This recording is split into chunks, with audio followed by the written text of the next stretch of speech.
देखिए, अब तक हम लोगों ने जीरो ऑर्डर रिएक्शन के प्रूविंग कैसी हुई, सवाल कैसे आएंगे, क्वेश्चन सारे कर लिए। जीरो ऑर्डर में आपको जितना पढ़ाया गया है इतने में ही आपका क्वेश्चन पेपर में आ जाएगा। ठीक है, अब हम बात करते हैं जीरो ऑर्डर के बाद हमको अगली जो रिएक्शन पढ़नी होती है वो होता है फर्स्ट ऑर्डर काइनेटिक्स या फर्स्ट ऑर्डर रिएक्शन।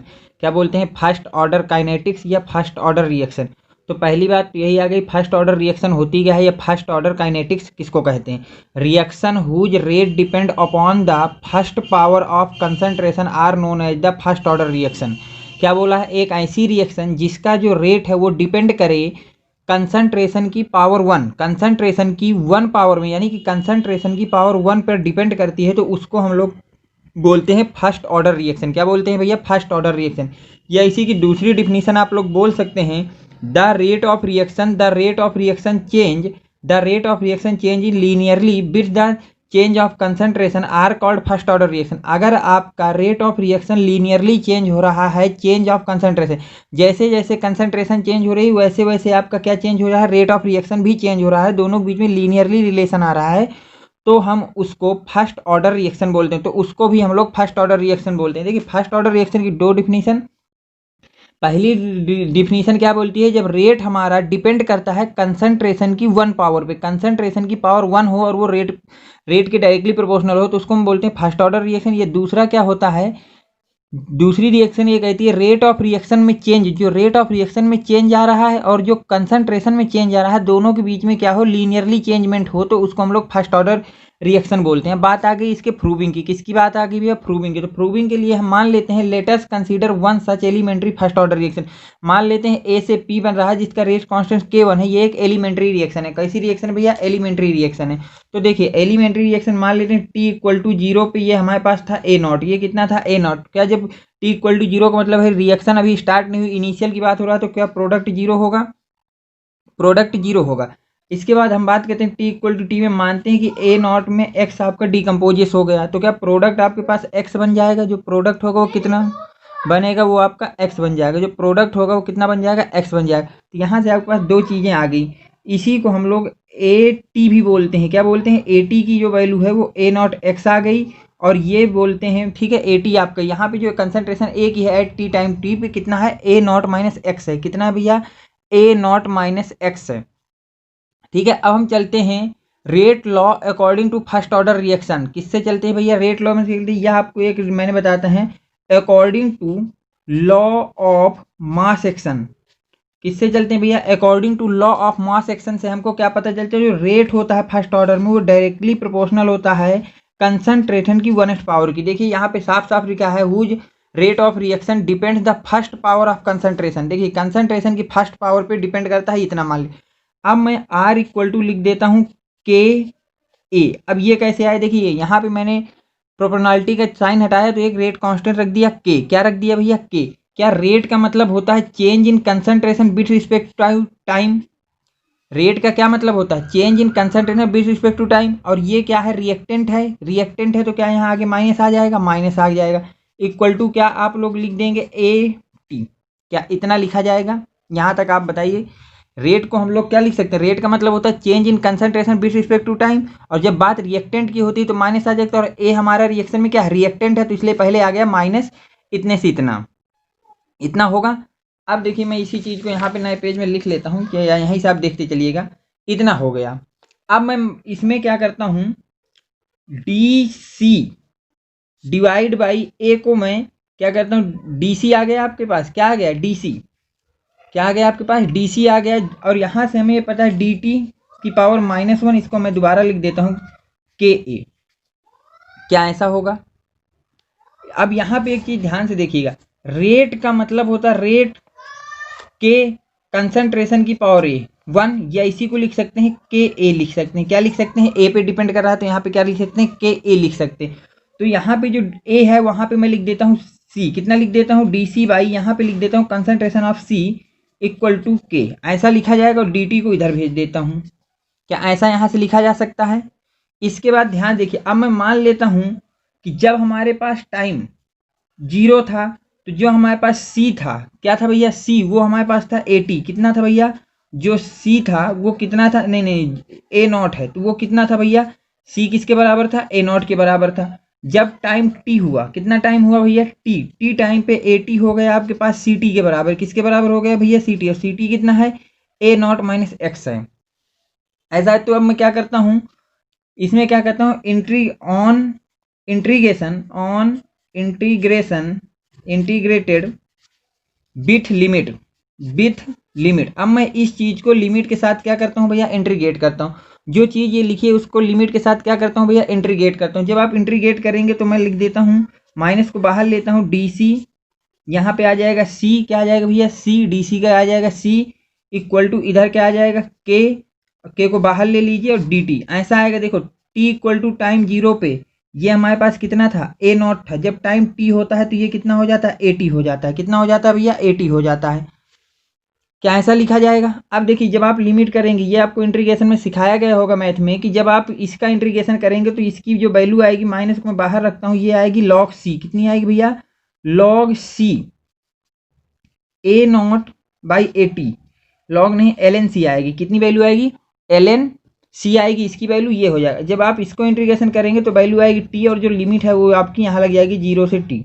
अब इसके बाद आपको पढ़ाया गया होगा कि पहले अपर लिमिट लगते हैं, तो क्या मैं सी की जगह रख दूंगा L N A T, minus का लोअर लिमिट रखेंगे एल एन ए नॉट, ऐसा हो जाएगा। इधर जब लिमिट रखेंगे तो के टी और 0 रख देंगे तो 0 हो जाएगा, उसकी बात करें। अब जब आप माइनस को अंदर भेजेंगे तो ये क्या हो जाएगा, इसको लिख देंगे L N A not minus का L N A T equal to कितना आ जाएगा भैया, के टी आ जाएगा। इक्वल टू कितना आ जाएगा, के टी आ जाएगा। इसके बाद आप क्या करेंगे, जब इक्वल टू के टी आ जाएगा, इसके बाद आप लोग इसको क्या करेंगे, ये आपकी प्रॉपर्टी होती है कि जो हमारे पास लॉग ए बाई बी होता है, इसको लिखा जा सकता है लॉग ए माइनस का लॉग बी। कितना लिखा जा सकता है, लॉग ए माइनस का बी। तो क्या इसी तरह लॉग ए माइनस का लॉग बी है, तो क्या मैं इसको ऐसा लिख सकता हूँ कि log A by A T हो जाएगा, B equal to K T. क्या ऐसा लिखा जा सकता है, ऐसा लिखा जाएगा। अब यहाँ पे हम लोग वैल्यू पुट करते हैं, लॉग ए नॉट की वैल्यू ए नॉट ही है, और ए टी की वैल्यू कितनी है, A not minus X equal to K T. Log कह रहा हूँ, एल एन होगा। यहाँ पे कितना आएगा, एल एन आ जाएगा। ठीक है, एल एन आ जाएगा। यहाँ पे कितना आ जाएगा भैया, एल एन। अब देखिए एल एन, ठीक है, अब देखिए एल एन इक्वल टू कितना आ गया, ए नॉट बाई ए टी। अब यहाँ से आप लोग क्या ये लिख सकते हैं, आपको ये भी पता है कि L N A not A T की वैल्यू कितनी है, ए नॉट माइनस एक्स है, वो मैंने आप पीछे रख रही है, आपने देखी होगी, इक्वल टू के टी लिखा जा सकता है। इसके बाद एक रिलेशन यहाँ पे याद रखना है, जो एल एन होता है वो आपके 2.303 लॉग के बराबर और लॉग 10 बेस के बराबर होता है। किसके बराबर होता है, लॉग 10 बेस के। तो क्या मैं एल एन की जगह इसको इस तरह से लिख लेता हूँ, K T equal to L N A not by A not minus X. ये आपका पहला फार्मूला हुआ। ठीक, दूसरा फार्मूला इसके लिए क्या करेंगे, मैं एल एन की जगह क्या 2.303 लॉग 10 बेस रख सकता हूँ कि नहीं रख सकता, बिल्कुल रख सकता हूँ। तो जब मैं उसको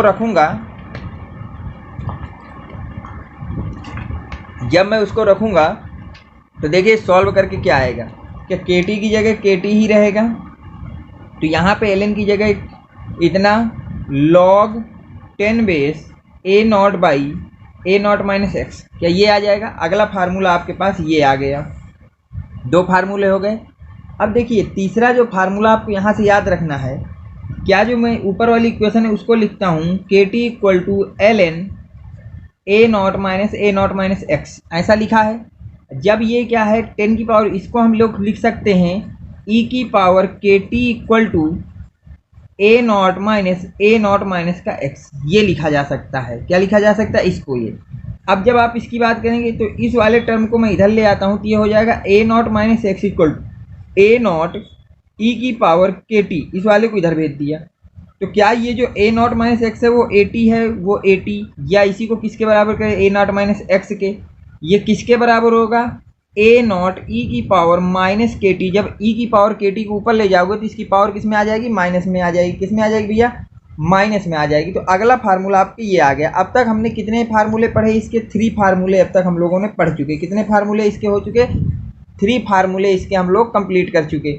पहला formula k T equal to L N A not by A not minus x. दूसरा formula k T equal to 2.303 log 10 base a not by A not minus x. और तीसरा formula a T equal to A not minus x या a not E की power minus k T. इतने अब तक हमने 3 फार्मूले इसके पढ़े हैं। कितने फार्मूले पढ़े हैं भैया? 3 फार्मूले अब तक हमने पढ़े हैं। कितने फार्मूले पढ़े हैं भैया? 3 फार्मूले हमने अब तक पढ़े हैं। कितने फार्मूले पढ़े भैया? 3 फार्मूले अब तक हम लोगों ने पढ़े हुए हैं।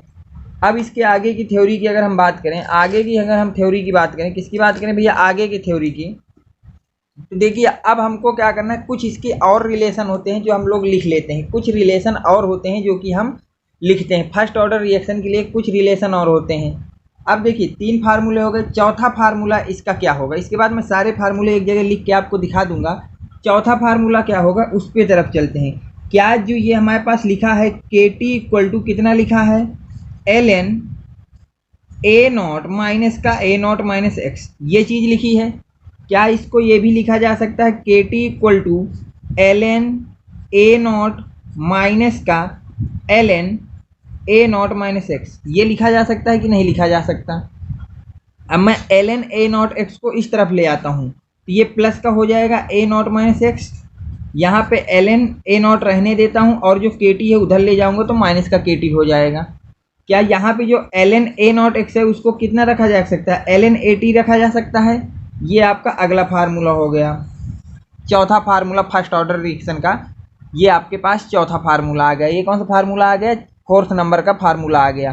तो अब ओवरऑल हमको फर्स्ट ऑर्डर रिएक्शन में कितने फार्मूले याद रखने हैं? पहली बात तो ये आ गई कि ओवरऑल हमको फर्स्ट ऑर्डर रिएक्शन में कितने फार्मूले हैं जिनको हमको याद रखना है। क्या बात आ गई कि फर्स्ट ऑर्डर रिएक्शन में अब तक हमें कितने फार्मूले याद रखने हैं।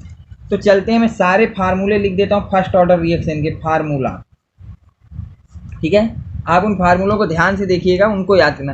पहला फार्मूला हमने क्या पढ़ा? पहला हम लोगों ने पढ़ा कि के टी जो होता है वो किसके बराबर होता है? L N A not minus A t, या यही किसके बराबर होता है?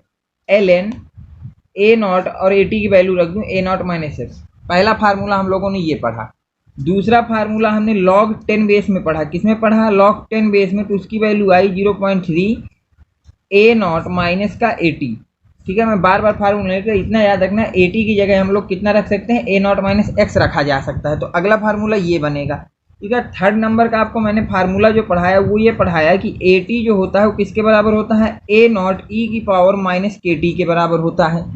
3 फार्मूले हो गए। इसके बाद 4 नंबर का फार्मूला आपको मैंने पढ़ाया है कि एल एन ए टी जो होगा आपका वो किसके बराबर होगा?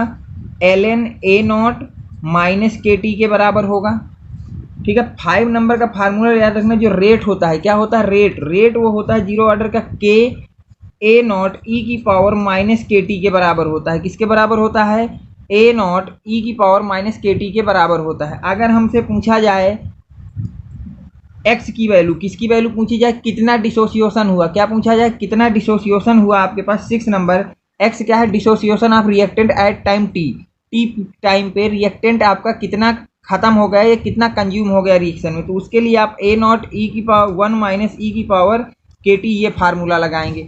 अगर आपसे पूछा जाए कि ए टी टाइम के बाद हमारे पास रिएक्टेंट कितना बचा, तो उसका फार्मूला हो गया ए टी इक्वल टू ये लिखी गया, ठीक है?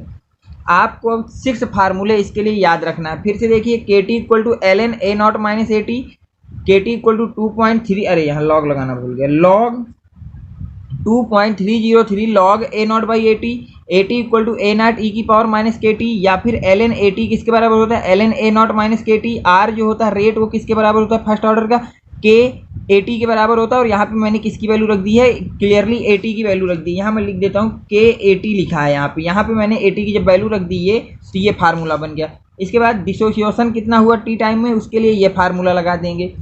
अब हम चलते हैं full time reaction is complete. अगली हेडिंग आप डालिए full time reaction is complete. क्या लिखना है? अगली चीज़ आपको पढ़ना है, अगली चीज़ आपको पढ़ना है full time reaction is completed. Reaction is completed. अब आपको देखना है कि रिएक्शन जो है 100% कितने टाइम पे कंप्लीट हो जाएगी। फुल टाइम कंप्लीट का मतलब है कि रिएक्शन कितने टाइम में कंप्लीट होगी। तो कंप्लीट होने का क्या मतलब होता है? देखिए हम लोग चलते हैं कंप्लीट के विषय में बात करते हैं। किसके? रिएक्शन क्या? ए से आपका प्रोडक्ट इस तरह से K1 बन रहा था, K1 रेट कांस्टेंट हो गया, तो T इक्वल टू 0 मान लेता हूँ, ये था ए नॉट और ये कितना था? 0 था। ये कितना था? 0 मान लेता हूँ। T समय बाद ये पूरा खत्म हो जाता है और ये कहाँ चला जाता है? ए नॉट में चला जाता है। ये जब पूरा खत्म होगा तो प्रोडक्ट आपके पास कितना बच जाएगा? ए नॉट बच जाएगा। तो इसका मतलब जो AT मेरे पास आया वो कितना आ गया, 0 आ गया। AT कितना आ गया, 0 आ गया। अब चलते हैं फार्मूले में।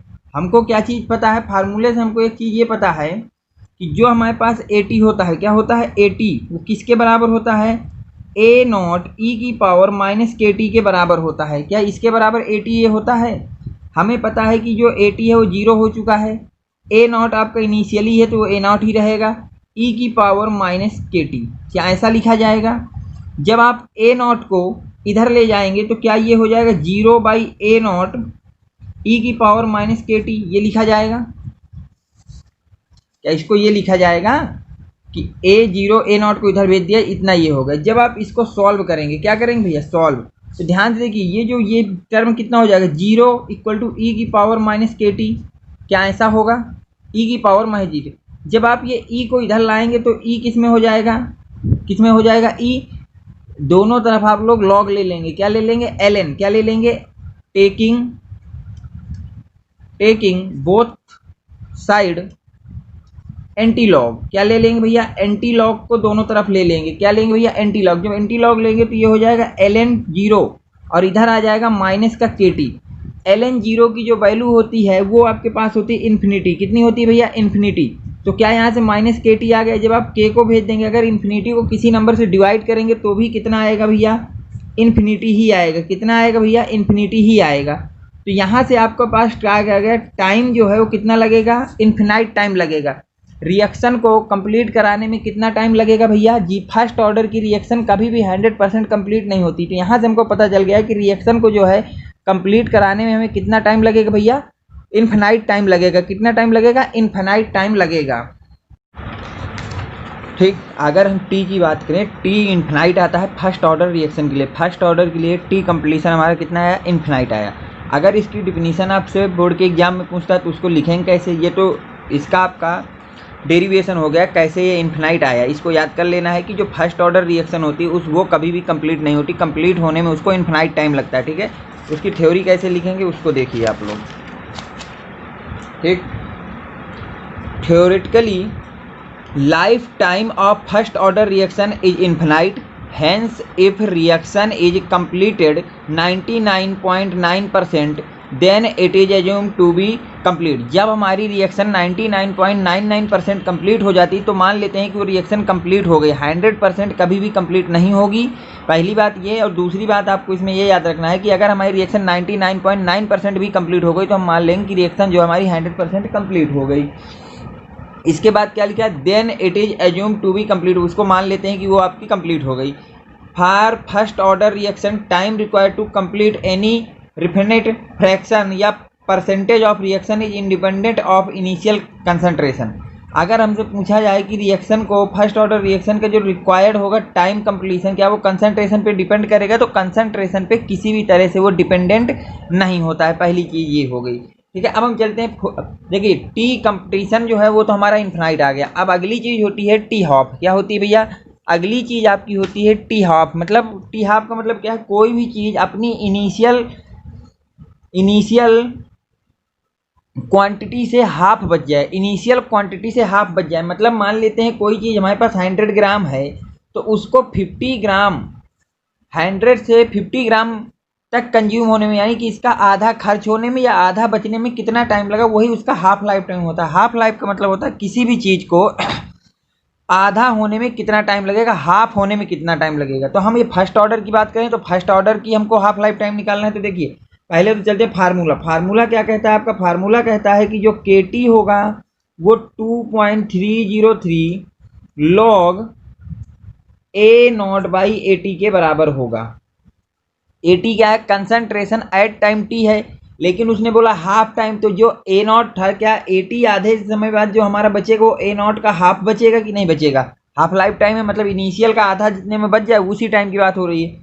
तो यहाँ से हम जब इसमें पुट करेंगे तो KT को हम लिख देते हैं T हाफ। T को क्या लिखेंगे भैया, T हाफ लिखेंगे, इक्वल टू 2.303 log A0 और नीचे AT की जगह हम लोग रख देंगे A0/2। कितना रख देंगे भैया, A0/2 रख देंगे।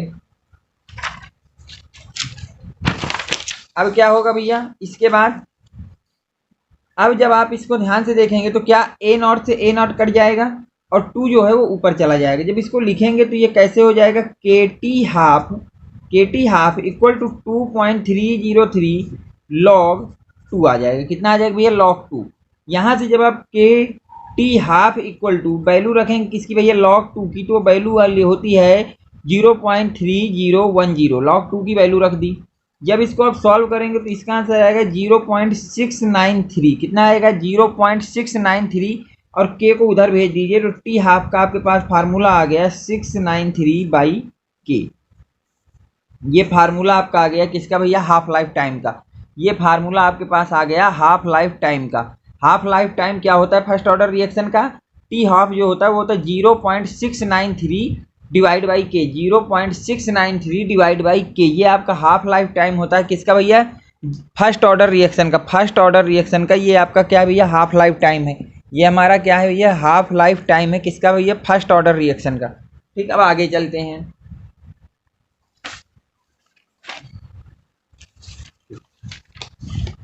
फर्स्ट ऑर्डर रिएक्शन के ये हो गया।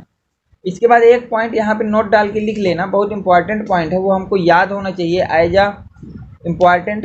पहली बात इसमें ध्यान से देखिए, क्या टी हाफ में कहीं पर भी आपका ए नॉट आया है। इस सवाल को ध्यान से देखिए, क्या टी नॉट में कहीं भी ए नॉट आया है, नहीं आया। ए नॉट जो है वो कहीं भी नहीं आया, तो उस चीज़ को हमको यहाँ पे लिखना है। किस तरह से लिखेंगे, अब यहाँ जगह तो बची नहीं, मैं यहाँ पे लिख देता हूँ, आप लोग नीचे लिख लीजिएगा कुछ इस तरह से। ठीक है, यहाँ पे मैं लिखे दे रहा हूँ, आप उसको नीचे लिख लीजिएगा कि हाफ लाइफ, क्या लिखेंगे भैया, half life time first order reaction independent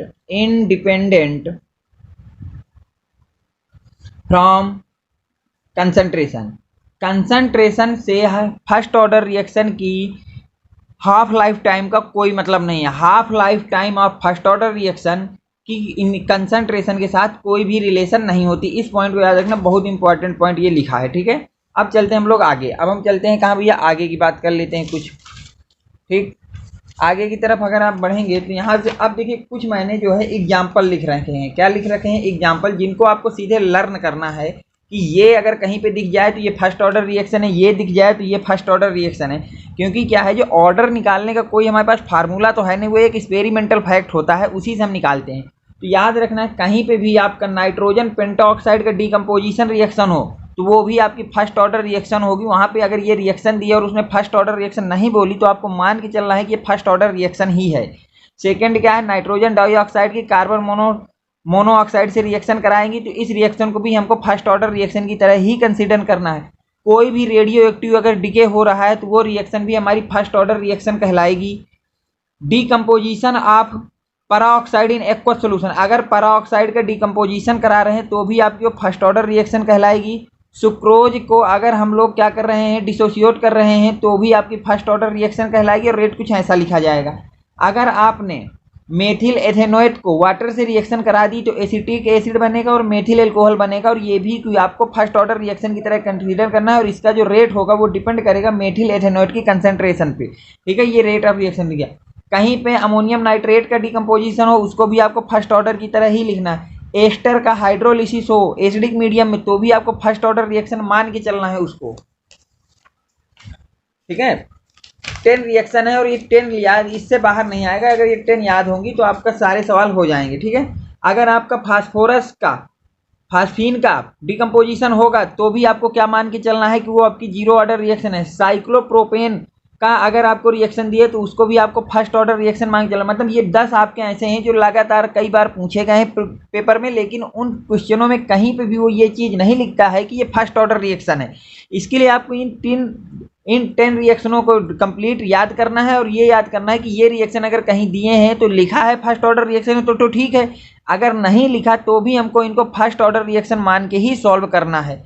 अब हम चलते हैं characteristic of first order reaction. अब हम अगली चीज पढ़ेंगे, characteristic of first order reaction. First order reaction की क्या क्या कैरेक्टरिस्टिक्स होती है। पहला पॉइंट क्या होता है, equal fraction of percentage will react in the equal time interval. सबसे मोस्ट इंपॉर्टेंट पॉइंट है ये जो लिखा है, उसने कहा है कोई भी कंसंट्रेशन कोई भी सब्सटेंस इक्वल टाइम में इक्वल परसेंट ही डिसोसिएट होगा। मान लेते हैं हमने 100 ग्राम कोई भी सब्सटेंस लिया और 10 मिनट में वो 10% डिकम्पोज हो रहा है, अगर वो 10% डिकम्पोज हो रहा है तो क्या 90 बचेगा? तो अगले 10 मिनट में वो इस 90 का जो बचा हुआ है इसका भी 10% डिकम्पोजिशन होगा और वो 81 बचेगा। इसके बाद अगले 10 मिनट में अगर देखा जाए तो भी वो कितना डिकम्पोज होगा? केवल 10% ही होगा और वो भी किसका? 81 का। मतलब क्या है कि इक्वल टाइम इंटरवल में डिसोसिएशन भी इक्वल होती है for a first order reaction. ठीक है। यूनिट ऑफ रेट कांस्टेंट की अगर बात करें तो के की यूनिट होती है टाइम इनवर्स। केवल क्या यूनिट होती है? टाइम इनवर्स होती है। First order reaction never then completed in finite time. First order की रिएक्शन कभी भी कंप्लीट नहीं होती है। टी हाफ का फार्मूला आपको याद रखना 0.693 डिवाइड बाई के, और यहां मैंने साफ साफ लिखा है t half independent of initial concentration rate change with as well as time and decrease exponentially. जो रेट है वो टाइम के साथ डिक्रीज होगा, लेकिन टी हाफ इनिशियल कंसंट्रेशन पर किसी भी तरह से डिपेंडेंट नहीं। इनिशियल कंसंट्रेशन कुछ भी हो उससे टी हाफ का कोई भी मतलब नहीं है। ठीक है, अगले पॉइंट की तरफ हम लोग चलते हैं। अगला पॉइंट आपका क्या कह रहा है? अगला पॉइंट कह रहा है concentration of the reactant left after equal time interval in the GP. अगर आपने क्या किया, कंसंट्रेशन को ले लिया, पहले 10 मिनट में कितना बचा, फिर अगले 10 मिनट में कितना बचा, फिर अगले 10 मिनट में कितना बचा, इस तरह से मतलब इक्वल टाइम, मतलब ये 100 ले लिया तो आपने देखा 10 मिनट में कितना बचा, मान लेते हैं एक्स बचा, फिर अगले 10 मिनट में अब एक्स का कितना बचा, वाई बचा, अगले 10 मिनट में जेड बचा। इसी तरह से मतलब टाइम इंटरवल, अगर टाइम इंटरवल सेम है तो जो यहाँ पे बची हुई कंसंट्रेशन है, रिमेनिंग कंसंट्रेशन है, वो आपका जीपी का रिलेशन देगा। किसका रिलेशन देगा? जीपी का रिलेशन देगा। किसका रिलेशन देगा भैया? वो आपके जीपी का रिलेशन देगा। इस बात को आपको याद रखनी है। ठीक है, अब हम चलते हैं graph related with first order reaction. अब हम लोग पढ़ेंगे फर्स्ट ऑर्डर रिएक्शन से रिलेटेड ग्राफ कौन कौन से आपको याद रखने हैं। फर्स्ट ऑर्डर रिएक्शन से रिलेटेड ग्राफ आपको कौन कौन से याद रखने हैं, अब हम लोग उसकी बात करते हैं ग्राफ की। तो सबसे पहला ग्राफ हम बनाएंगे रेट और किसके बीच में भैया? कंसंट्रेशन के बीच में। रेट और कंसंट्रेशन के बीच में हम लोग ग्राफ बनाएंगे। ठीक है, अब चलते हैं हम लोग पहला ग्राफ बनाएंगे रेट वर्सेस कंसंट्रेशन। किसके बीच में बनाए जा रहे हैं? पहला ग्राफ रेट वर्सेस कंसंट्रेशन के बीच में बनाए जा रहे हैं। तो क्या रेट का आपको फार्मूला पता है? क्या था? R इक्वल टू के, कंसंट्रेशन मान लेते हैं A है। क्या यही आपके फर्स्ट ऑर्डर रिएक्शन का फार्मूला था रेट के लिए? अगर रेट की बात करें तो क्या यही फार्मूला है फर्स्ट ऑर्डर रिएक्शन का? फर्स्ट ऑर्डर के लिए यही है। अब हमको क्या है? ग्राफ बनाना है किसके बीच में? रेट का मतलब R, और किसके बीच में? AT, मतलब कंसंट्रेशन टाइम के साथ। ये क्या ग्राफ, ध्यान देखें, अगर R को Y में रखा है, ये स्लोप हो गया, और इसको x मान लें तो क्या y equal to mx type की एक इक्वेशन है जिसका ग्राफ बना और इसका ग्राफ क्या होता है? ओरिजिन से पासिंग होता है। ये हो गया। अगर इस ग्राफ का स्लोप पूछा जाए, क्या पूछा जाए? स्लोप, तो वो रेट कांस्टेंट के बराबर होगा। किसके बराबर होगा भैया? रेट कांस्टेंट के बराबर होगा। अगला ग्राफ आपको जो बनाना है, दूसरा लिख लीजिए भैया। पहला ग्राफ ये हो गया। दूसरा ग्राफ आपको बनाना होता है किसके बीच में? रेट